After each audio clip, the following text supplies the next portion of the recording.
lagi bersama kami, para suster junior SSPS Kalimantan, dalam renungan Minggu 5 Desember 2021. Marilah kita membuka hati untuk mendengarkan sabda.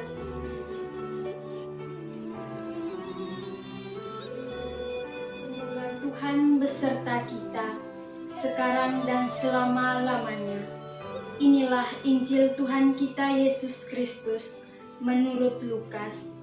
Dimuliakanlah Tuhan. Dalam tahun ke-15 pemerintahan Kaisar Tiberius, ketika Pontius Pilatus menjadi wali negeri Yudea dan Herodes menjadi raja wilayah Galilea, Filipus saudaranya menjadi raja wilayah Iturea dan Trakonitis, dan Lisanias menjadi raja wilayah Abilene. Pada waktu Hanas dan Kayafas menjadi imam agung, datanglah firman Allah kepada Yohanes, anak Zakaria di padang gurun. Maka datanglah Yohanes ke seluruh daerah Yordan dan menyerukan, "Bertobatlah dan berilah dirimu dibaptis, maka Allah akan mengampuni dosamu, seperti ada tertulis dalam nubuat-nubuat Yesaya." Ada suara yang berseru-seru di padang gurun, "Siapkanlah jalan bagi Tuhan, luruskanlah jalan baginya." Setiap lembah akan ditimbun, setiap gunung dan bukit akan menjadi rata. Yang berliku-liku akan diluruskan, yang berlekuk-lekuk akan diratakan. Dan semua orang akan melihat keselamatan yang dari Tuhan.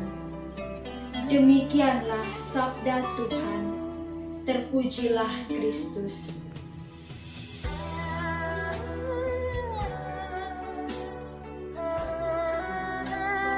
Ibu, saudara-saudari yang terkasih di dalam Kristus, hari ini kita memasuki masa Advent yang kedua dengan tema "Bertobatlah dan berilah dirimu dibaptis".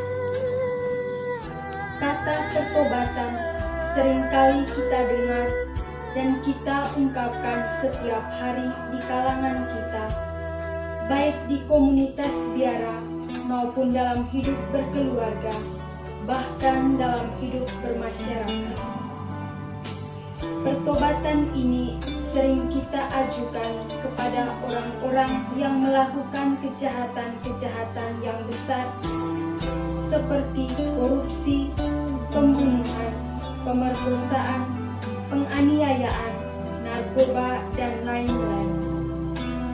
Namun, tanpa kita sadari bahwa dosa-dosa kecil seperti iri hati, benci, permusuhan, dendam, gosip, cemburu, sombong, dengki yang kita lakukan tanpa sengaja maupun dengan sengaja, itu lebih berat dan harus sungguh-sungguh bertobat.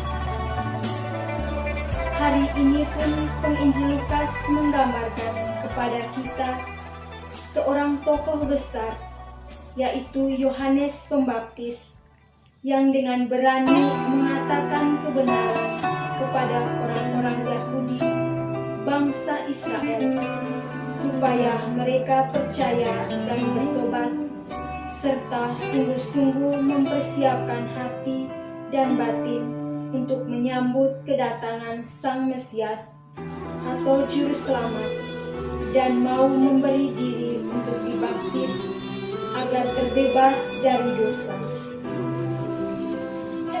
Dalam gereja Katolik, kita menerima sakramen tobat sebelum menerima sakramen Ekaristi, karena kita harus bersih dari segala dosa kita sebelum menyambut Yesus untuk tinggal dalam hati kita.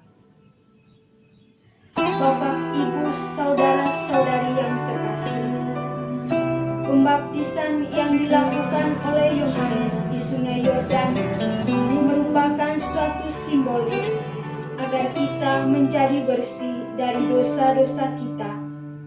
Tetapi Allah sendiri akan datang menyucikan kita dengan api dan Roh Kudus.